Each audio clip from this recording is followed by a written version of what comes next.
Yeah, you wanted to hear a story about the Demiurge, and I couldn't tell you the Demiurge story without talking about the light first, so I don't want you to mistake these two different personalities. Because if I don't tell you about the light first, then you're going to think the Demiurge is the light. I'm right in front of this, Norman Rockwell looking kind of god, big, long, flowing white hair, big white beard, he had like burning red eyes, brassy face, brass colored face, but he's translucent, kind of like the gold up in, heaven, whatever you want to call that place. And he's severe. This guy is not somebody that you want to mess with. He's just full of serious intent. Very, very serious guy. And he's got all these star maps, and he's showing them to me. I'm like absorbing it, and he's trying to explain to me everything. I'm like, I'm having to make some agreements to go into a body.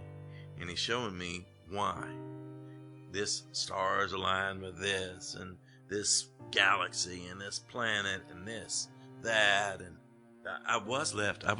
He opened up some new books, and he showed me how we interact with one another. And one of them was waves.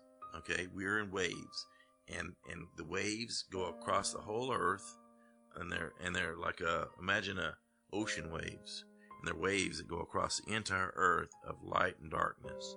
And he showed me how he was like a filter for the earth. It caused the waves. In other words, he caused the waves by his presence of darkness. It's like, imagine putting up a veil in front of a window, and some of it goes through. And so, but that somehow putting the veil of it caused the light and the darkness on the earth to pull up. The light pulls up, and the darkness pulls down. And so the whole earth was like I just know what it was, okay? And the light pulled down. The light pulled up, the darkness pulled down, and it was like a perfect balance to him. And he was trying to explain to me how he was superior, okay, to the light. Okay, how was he superior? Because he had this thing balanced, and everybody lined up for miles and miles to come here because they wanted to experience what he has. And what he has is this perfect balance, 2/3 light and 1/3 darkness. It's like a counterbalance, the yin and yang thing, but it's not. The lightness it's more light than it is dark, and it's not always exactly in balance. And what he was describing is he needed me to do some things to keep the balance of light up, because if there aren't people doing light things, then the balance gets too wonkered and gets too dark, and it's like game over. Everybody goes home. It's done. And he cannot, people call him the devil. How can a guy be the devil who wants good things to happen? That wants light things to happen and wants love, kindness, joy. It's just because he wants to prove that he's better, than the light. Because look, I've got all these people that come down here. Trillions of souls, spirits, they'll come down here. They line up. 2/3 light. And it was 1/3 dark. And it was gray. And I didn't see it in color. It's really weird. I saw it in grays, and I saw the grays, and I saw how the lights can move and cause tsunamis of light going across. And he showed me how I could influence the world in a positive way, meaning light. And he didn't say the word positive, okay? And that's my words, okay? He's saying he needs me to do this. He creates tension between me and you, between me and the Catholics, me and the Baptists, me and the Muslims, me and the communists. He creates the tension to create the waves. That's what he showed me. And he showed me that it's his game. And if I want to participate, I've got to agree to do what he says. And you know what that means? He showed me what that means. Well, if you say no, you know what you do? You just sit on a shelf for the, until the end of time. Is that what you want to do? I don't know, but just to be an observer, and maybe not even that. Maybe you just turn off until the end of time. It's compelling. The story is compelling. But he tells the story of his failure. And why would he do that? He ultimately concedes. When he's in a chess game and he starts losing. And when he starts losing, and I'll tell you when, there's going to be a period of darkness, and he showed me this. Now, this is a little bit different how he showed me. I saw at least 3 books. Okay, 2 of them, they blend together somehow. However, one of them I literally saw from a camera outside the earth. Fixed camera. Like it never moves. And it's there. And from this fixed camera, I saw the earth pop up there. And then I saw it go through different phases. First it was really beautiful. Wasn't, completely light, but it was beautiful, pristine. And then it starts to get a little darker, it gets lighter. In that 2/3 balance thing, he's showing me how good of a game he's played. What a good chess player he is, right? He's showing me how he manipulates things. And when things get a little bit out of whack over here, he like lets more light in, and more of you light folks, those folks that do light things, like love, kindness, joy, compassion, mercy. He starts letting more of those in, right?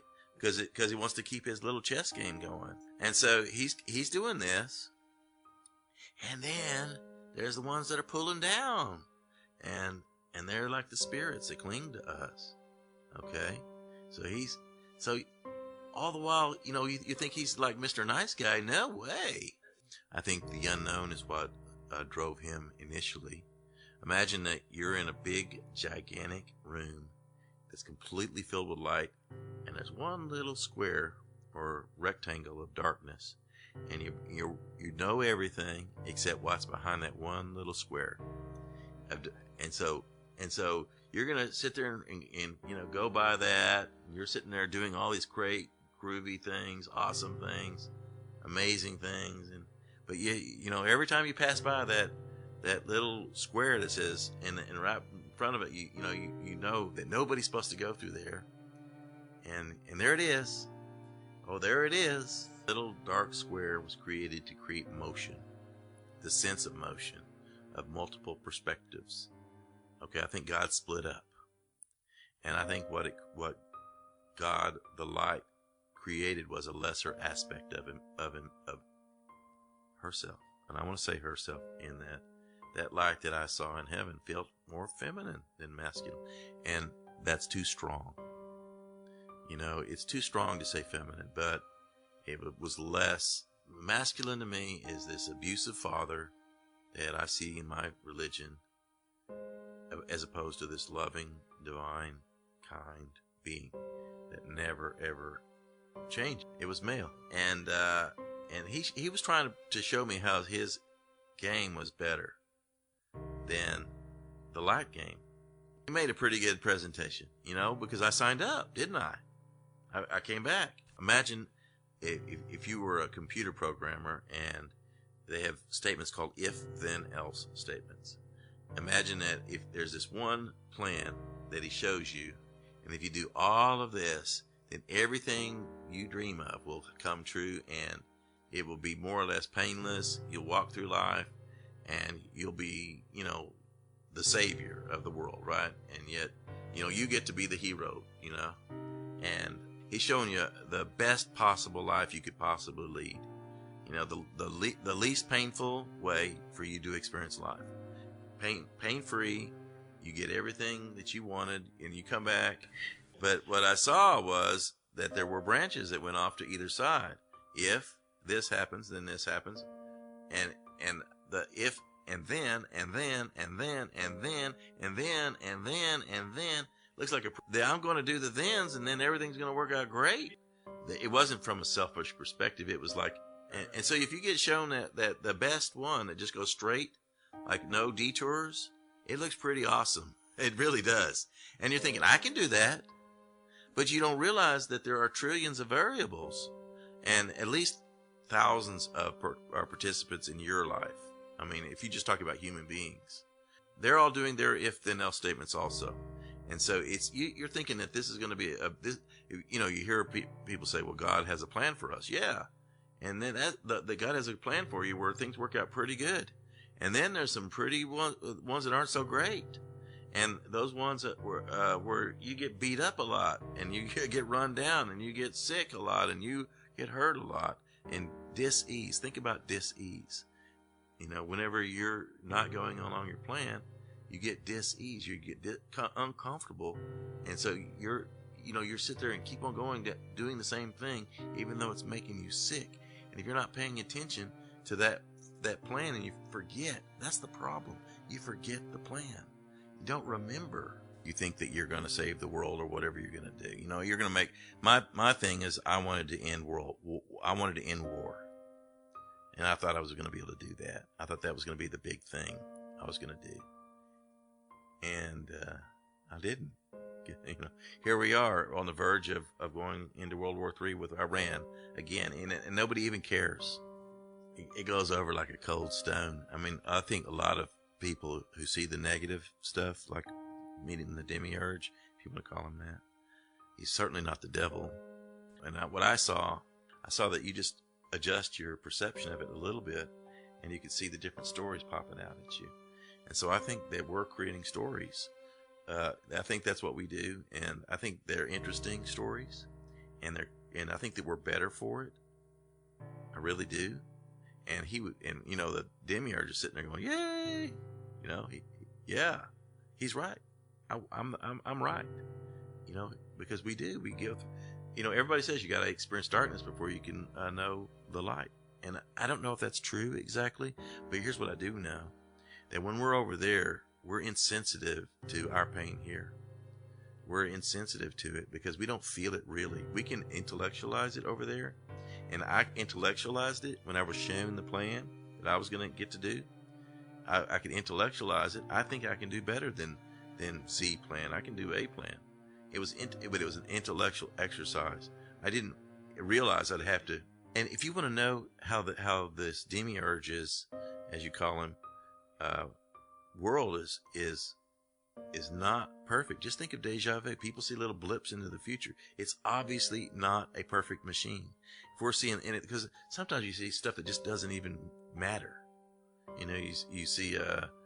I know it's recorded that way, like a program. I mean, imagine that time. If you first of all, and most near-death experiences will say there's no sense of time. But what if it's all done and we're just seeing the perspective in our kaleidoscope and so imagine that we're all of us, you know, every molecule is, because if you look again, like if I go back to the hand's experiencing the world completely different than the neck is or the eye is, right? And so we're all little pieces of this big, huge thing, and we're all perspectives. And yeah, if you want to call it a program, that's kind of simplistic, I think, but you got to understand the capacity of knowing everything from the very beginning of time all the way to the end of time. And if you already know that ahead of time and you're looking at it, you can look pretty smart. Absolutely. We'll get our life review. I got to see the earth from the very beginning, go through phases, go completely dark, and then at the very end, it was completely brilliant light. I'm talking about not just brighter like it wasn't bright like the light is in heaven, but it's the brightest it can possibly get. We'll still have physical bodies, but they'll be physically lighter, and they'll be brighter, period. Physically lighter, they'll be brighter, period. There'll be no sickness, death, no illness. People won't eat people, or they won't eat animals, or they won't kill anything. The plants, I saw them, and we will not kill a plant. There'll be scientists that are there that literally, if you eat the root, you won't eat the leaves. If you eat the leaves, you won't eat the root, or you'll just eat the fruit of the plant. You know, it's so interesting how the world's going to be for thousands of years, and it's worth. That's why we keep on playing, because we think that we're going to get a chance at this, and that is in one of those if then else statements.